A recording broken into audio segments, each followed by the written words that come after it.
What's up, everybody? Welcome back. Coach Ken from Giving It a Try for another weekly athlete talk. Again, focused towards my coached athletes, but really for anybody who's been listening in every week and can take a few pointers away from the talks that I put out every week.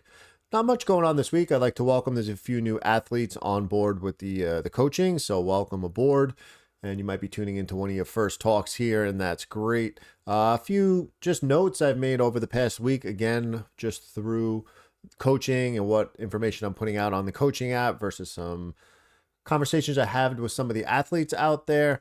And strength training came up again on one of those conversations, and I am working for one of my long form contents on the podcast about strength training and endurance sports. I've been on a little bit of a increased strength journey myself since the end of last year in the off season, and trying to be continuing that and working that into my routine, and it's becoming really beneficial. And I'd like to dive into that on one of those that long form content on the full podcast. But what does strength training mean for endurance athletes? Because when we hear the word strength training, that triggers a lot of different feelings and a lot of different things for different people.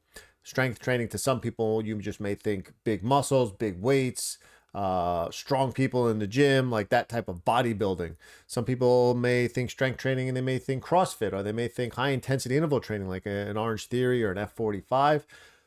But what's really important, strength training and endurance sports, and doing the things we need to do to make the body stronger and more resilient against injury, and just becoming a stronger body overall. With endurance sports, specifically running, the amount of load that you put on your body during running is pretty crazy. And to put that point out, I posted something on the coaching app this week for the athletes, and specifically when you start looking at weight bearing below the waist, and it broke down different body parts.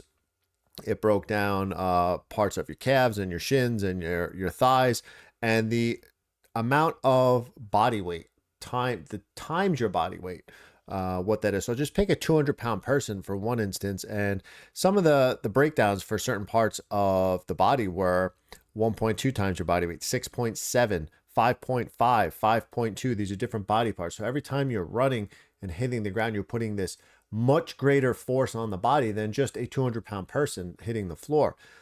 Why that's important is, if you can balance your running with doing some really specific strength training on your days off, you can curtail a lot of that shock load that goes in the body, because the body will be able to handle it more.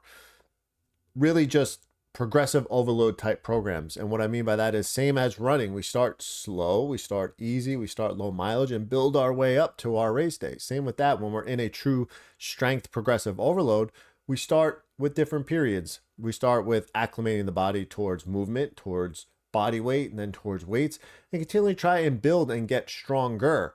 The goal is not to specifically build muscle, because that is, it's a slight change in the type of training that you would need to do for that. But we're talking about just generalized strength training, being stronger than you were prior, having the body be able to handle these exponential loads a lot easier.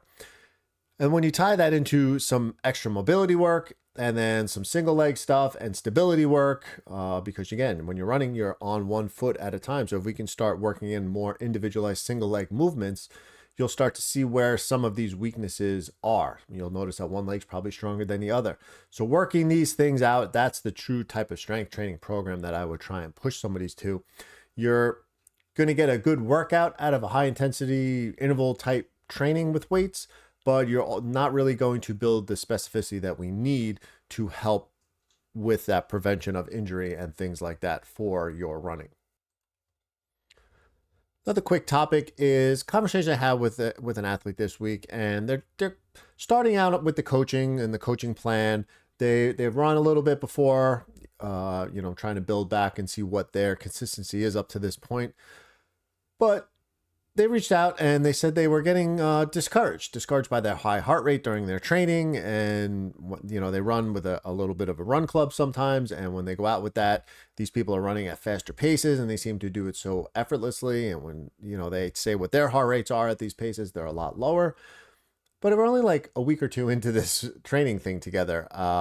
And it's something that you just have to trust that. And don't ever again truly compare yourself to other people, because you're going to be on your own journey. And I can assure you, if you trust the process, put the work in that needs to be done day after day, week after week, month after month, you will start to see the results. It literally, there'll be a moment in time, if you put in consistent work, the right work, and the smart work, that one day it'll click. The runs will start to just feel better.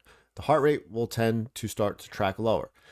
I cannot give you a finite time on when, where, and how or when and where that's going to happen along the plan, but it will.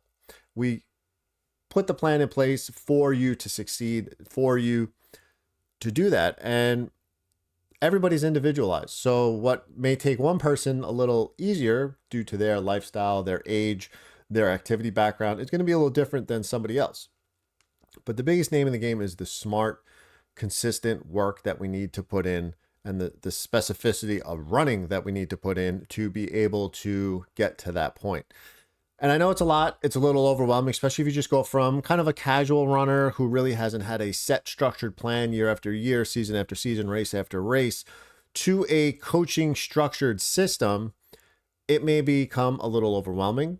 But as a coach, especially when I start with new people, what really makes me excited is not to see how fast you can run when these runs start popping up, but to see how restrained you can be during your runs to run these runs in the proper zones and intensities that we need to do in order to progress and in order to build more run miles.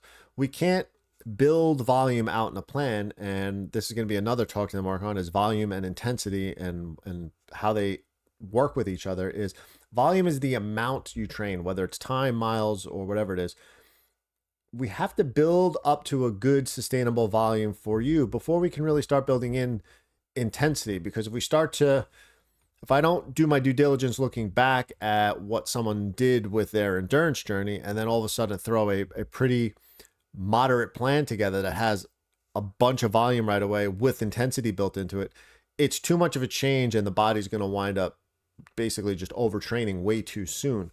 This has to be a systematic approach to build up to the volume that you need, then adding in some intensity for the events that you have coming up, whether there are some events that are building towards a greater event, and working through the plan and doing things properly along the way.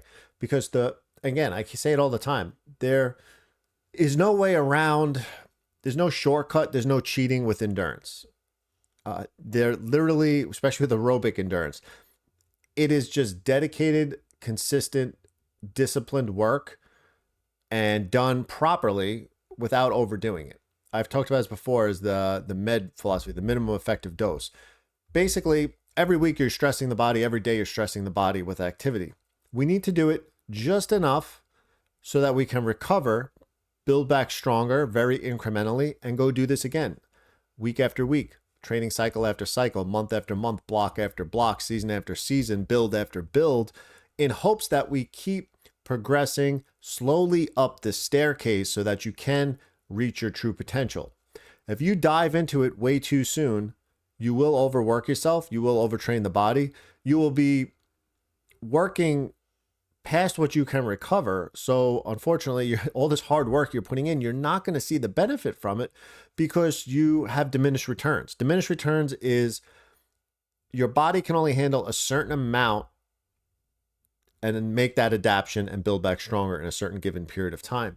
If you just throw in these huge, inconsistent bouts of activity, the body cannot properly heal from that. You can't just go throw in these couple heroic efforts every few days or every other week and not have consistent training throughout. It's just not going to happen. The body doesn't work like that. It's very similar again to that strength training philosophy. Is you have to progressively go to the gym and work out and do your strength training in a progressive manner with the right amount of rest, not too much rest, not too little rest, because the body as well, when you don't do activity, really likes to go back to its baseline really quickly. So when we recover, the body gets stronger, we adapt, we gain a little bit of rest, and then we work the body again. We push, keep going, and that's how progress in anything is just built. slow consistency over time. So again, when you're starting out, don't get discouraged. It is a long journey, and that's what it is. It's all about the journey. The more you can understand that, and yes, races are awesome. It's awesome to hang medals up and have these great finishes and PRs and things like that. They will come, and they're not going to come all the time. Some races are going to be tough. Some races you might feel lousy. You might get sick the week of the race. Things happen. But the journey from now until then is the thing that you can control, and the thing that will really change you, because there will always be another race out there. There will always be, we can always sign up for another race if it doesn't go the way we planned and use that fitness again. But one thing that we can't do is go back to now during the journey and fix what maybe wasn't done during the journey. So trust the process, trust the journey, keep moving forward with it. Don't get discouraged. Find people that are kind of around your ability and things like that. Find a group that is, when we define what paces you should be running most of the time, find people that should be around that pace, so you don't feel like the need to be pushed all the time and keep progressing too forward too quickly with it. As far as everything else going on, just a little recap on everything else. We had a fun little 5K race this past weekend with a couple of the athletes, local race here. Did some 5K testing for them and myself. I was able to get in a nice threshold running test to start off the season now for my short course road running and triathlon season, get some zones built into that. I'll probably dive into some of that on the next long form podcast. We're probably going to take a week off this week from putting a long form content podcast out on Monday because I'm working on a few different episodes at once, and kind of just a little crazy for me. This is the end. That was like the last race I had for this first beginning part of the season. We had started with we did a few short races. Two of my A races were 250K trail races. I also had a road marathon in there, had two road half marathons. So it's been a busy first few months of the year, and just kind of finish it off, see what my fitness was with this 5K. So for right now, I have a little lull, which is going to allow me to make some more, produce some more content and be able to get all that out in the next couple weeks. And as well, catch up with a lot of the coaching stuff and push a lot of the stuff out that I've been working on with that.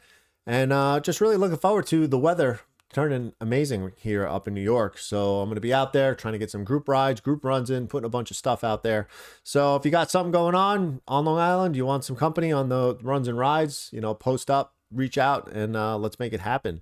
But for now, I want everybody to stay safe, stay healthy, keep balancing that life 1 mile at a time, and I'll catch you all on the next one.